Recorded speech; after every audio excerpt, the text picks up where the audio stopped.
Hi there, welcome to Find Your Voice. My name is Joe Cramond and I'm the host of the show. And today we're delighted with a wonderful guest called Laura Silverstein. She's a relationship expert from Philadelphia and she's an author of Love is an Action Verb and also Stop Wasting Time and Delight in Your Relationship. Laura, welcome to the show. Thank you so much. It's lovely to be here. Yeah, it's wonderful. It's great. I'm looking forward to this actually. So she's learning a little bit about you and what's going on in your life and insights you have. It'll be great. So the first question, it's a quick fire round. So we're just going to sort of go through this. So what does it say on your business card? If you have one. Well, there's sort of, what does it officially say on my business card is certified couples therapist and founder and co-owner of Mainline Counseling Partners, which is a group psychotherapy practice in Philadelphia. But if you're thinking like, what does my business card say in terms of who I am now today? It's really more about, I think, sharing what I know with as many people as I possibly can.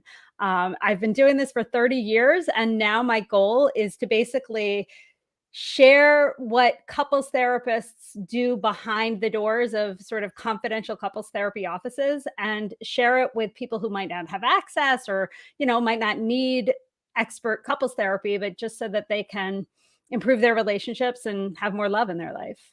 No, it sounds wonderful. I wish I'd taken your advice because I've recently ended my relationship's broken up, unfortunately. So Oh, I'm sorry to hear it's that. one of those things. But yeah, it's an interesting topic. Definitely, it's something that I'll be spending a bit more time researching when I do eventually find the love of my life. But yes. So why on paper should you have never been successful? What would you say? Looking at your past would be something that would have held you back. Do you think? Interesting. So I think that I really, as a social worker, I have been sort of trained to help people change the world. And honestly, being a business person and being in private practice was something that I didn't really expect for myself. I expected to be helping people who, maybe didn't have as many resources and changing the world.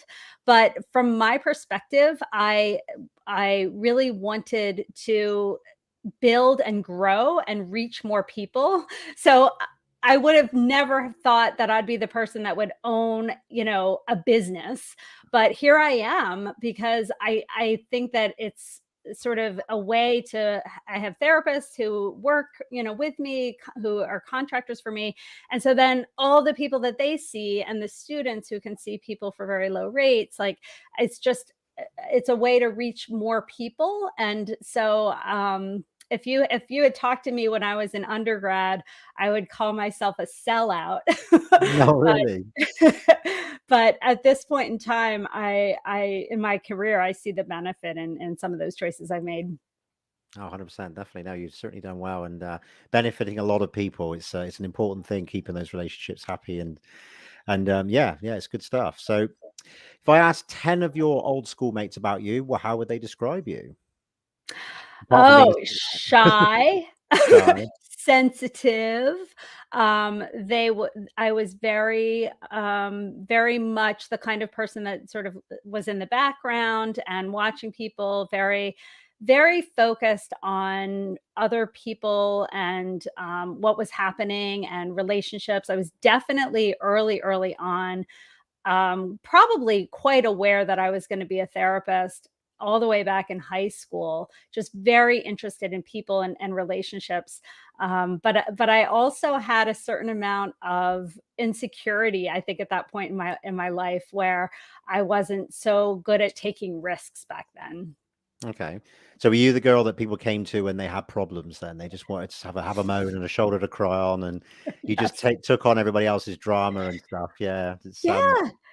Yeah, it's always been really comfortable for me. I'm interested in Mm, that. I like real conversations. I've always yeah. liked authenticity. I don't like the small talk, like that's never been me. So if somebody's upset, even as a young kid, that didn't freak me out. It it just was something. And I grew up in a family where we were encouraged to talk about our feelings. And my dad was a social worker. My mom was a special ed teacher. So I really grew up in an environment where we were encouraged to just be very real. And I Yeah. think that helps people feel comfortable being vulnerable with me. I just sort of inherited it. Yeah, no, that's really, really interesting. It's definitely the way things are going more now, hopefully in a progressive way of people just being able to share their feelings more and be their authentic selves, especially online, because I think many people hide behind, their profiles and their personas online when really, people just want to see and real people and they want to know what the problems are and the challenges they face because we've all got our own struggles one way or another. So, Yeah. it's really, really good. So if you're writing a script for a movie about your life, describe the opening scene. Wow. These are great questions, Joe. Like you Oh, really thank you. um so I'm writing the script for a movie about my life. Describe the opening scene. So I feel like this is about it's a movie about love. It's a movie Mm, about having more love in the world. It's idealistic. There's all kinds of people, right? If you picture the opening credits, it's sort of all different kinds of people of all walk in life, and they're happy and they're feeling loved and they're expressing admiration for each other and they're hugging and there's an acceptance in the air in terms of everybody, how they love, who they love, different colors, different different identities, mm, all of that. And so I feel that in this movie, it's kind of my idealism. I am not afraid to say that I'm an idealist, that I want the mm. world to be more loving, more open, more accepting. And this is what I'm trying to create. And I don't think there's any problem with, having super high unrealistic expectations so that you just get as high as you can get.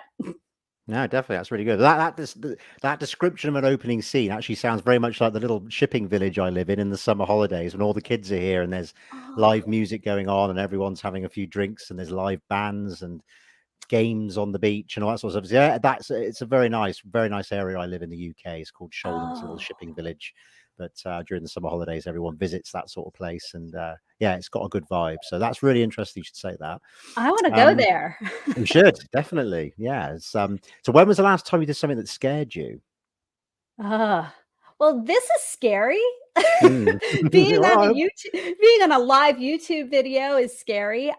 I'm putting myself out there is mm, very, very frightening. I think calling myself a relationship expert, people have some of my marketing people have told me that I'm kind of underselling myself. So they're like, "You are a thought leader." And I'm like,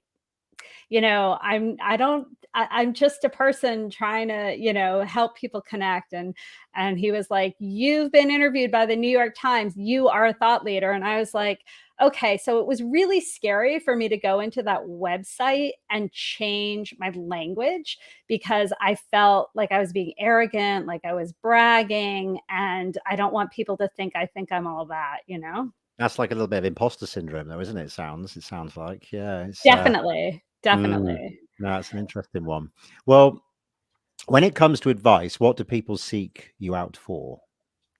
What's So the people main? come to me for concrete, action-oriented advice about how to feel closer, how to feel more connected, and they usually feel misunderstood. Most people's pain and suffering, it's not about high conflict as much. It's not about a fair recovery as much. It's mostly about wanting to feel understood and connected and less alone in the world and Mm, wanting to feel liked. So, in a primary romantic relationship, many times people feel lonely or things become sort of routine where they feel more like roommates than romantic partners. And they just have to do lists that they tackle together.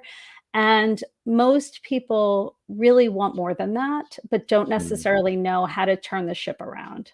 So, I help them basically say, what do you do today and tomorrow? What does a Tuesday afternoon look like in your relationship instead of waiting for a romantic, getaway weekend or exotic vacation. Like, what can you do in 5 minutes a day so that you feel more connected and more loved? Keeping that spark, by the sounds of it, keeping Yes. that spark lit.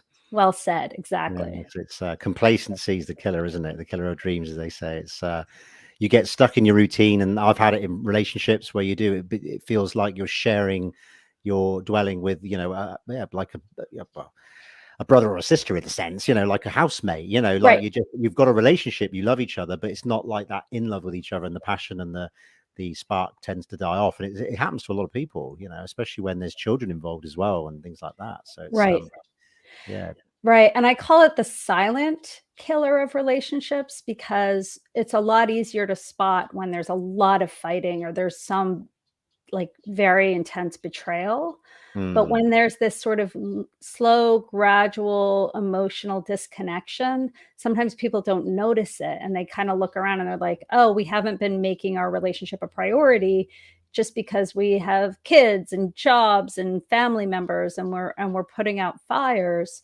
So sometimes they look back and they say, oh, okay, well, I need to kind of take it from the back burner and put it front and center. And the good news about this kind of relationship difficulty is that it's fairly easy to turn around if you've got two people willing to make some changes, some really small, consistent changes.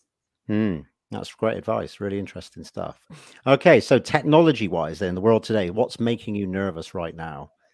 What's going on in the world of the tech world? So I sometimes worry about what I'm seeing in terms of the rapid sharing of inaccurate information. Mm, And in my field specifically, it's that there's a lot of posts going viral that are encouraging people to be very afraid of certain very normal behaviors, and they leave healthy relationships because they think they're toxic or they think somebody's narcissistic, and maybe they are. And believe me, I am not like, there are absolutely many relationships you need to get out of that are unhealthy. But Michelle Obama has been talking about this a lot on her book tour about how young people, it's important for them to understand that relationships are hard and you are going to hurt each other's feelings sometimes. mm, And sometimes I think people will read a blog post and they'll be like, oh no, like if I'm true to myself, I should like kick this person to the curb. And mm, maybe the pendulum has gone a little bit too far, in an opposite direction, where in the past, I think people would stay in unhealthy relationships for a lifetime. And I'm glad we're not doing that as much anymore. mm. Yeah, there's a lot of talk about toxic masculinity, isn't there? And these sort of traits within men as well, from what I'm reading and stuff like that. How to Mhm. spot, like you say, narcissistic behavior. But yeah, it depends what viewpoint it's coming from, and everyone's different. Relationships, you can't. It's an overall opinion, but for a specific relationship, you need to take it under consideration that people have had different kind of upbringings and different views on the world in general. It doesn't mean that they're necessarily bad people. So Right. it's yeah, they could take a blog and they could think, no, you've got the signs on the top 10 of what I'm reading, and we need to end this. And that, you're right, is that's an unhealthy, that can be Yeah. very unhealthy. So that's really good info on that one. So what are the one weakness that you're working to improve on right now? So the thing that you'd say is a weakness. So I am really right there with everybody else in terms of trying to practice what I preach because it's not easy. So I feel that I have a wonderful partner in my life and I want to treat him even better. I want to have even more self-awareness of the ways that I can be difficult. I feel strong emotions. And that's part of, I think, a blessing and a curse for me, right? It's part of who I am, is that I can feel things very strongly. And so that helps me empathize with other people. But it also means that I have like a level of reactivity that I've been working on my entire life. And sometimes I don't do as well as I'd like at containing my irritation. So here I am teaching everybody, how to be better at their relationships. And I try to be really honest about my own struggles. And I use these tools in my own relationship all the time. I'm married to another couples therapist, so I don't know, take that for what it is. That's good. Well, you practice what you preach. That's the saying, isn't it? That makes it authentic. That's really good. Yeah. Okay, so you have 60 seconds. Teach me and the audience something that will change our lives. Okay. So so love and having a healthy, loving relationship, and this doesn't mean romantic. It could be anybody, a family member, a friendship. But when we feel loved, we have a better immune system, we have better cardiovascular health, we actually will live longer. And it's the same part of our brain that cocaine brings us pleasure. Okay. So having healthy love in your life is going to benefit you. And the best thing that you can do to create that is to actively cherish the love that is in your life.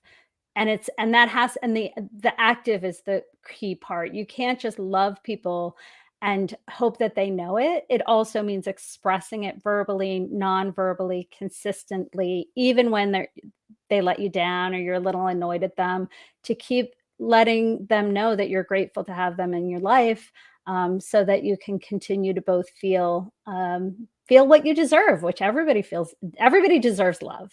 Yeah, no, I totally agree with you. That's wonderful. No, thanks for sharing that one. So, who else do you know that would love to be on the show? Anyone you can think of that would tell their Oh, story? Oh man, I'm trying to think of specific names of people. I've been on these great podcasts. There's Hello, I'm Listening podcast. There's the Date Forever podcast, which they're doing wonderful, wonderful things. And I'm just not remembering the names of the hosts, and I don't want to mess that up. No, that's fine. Not a problem.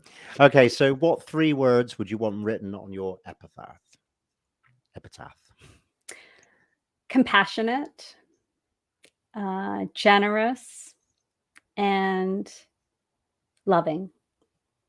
Wonderful. Okay, well, Laura, it's been absolutely wonderful. I do appreciate the time you spent answering those questions and learning more about you.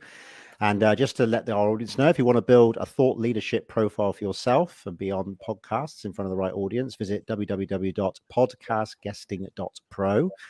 And yeah, our wonderful guest, Laura Silverstein, I appreciate your time and thank you very much. And hopefully we'll speak again soon in the future. Thank you so much for having me. It's been a great conversation. Perfect. All right. You take care of yourself. Thanks a lot. Okay, All right. bye-bye. Bye bye.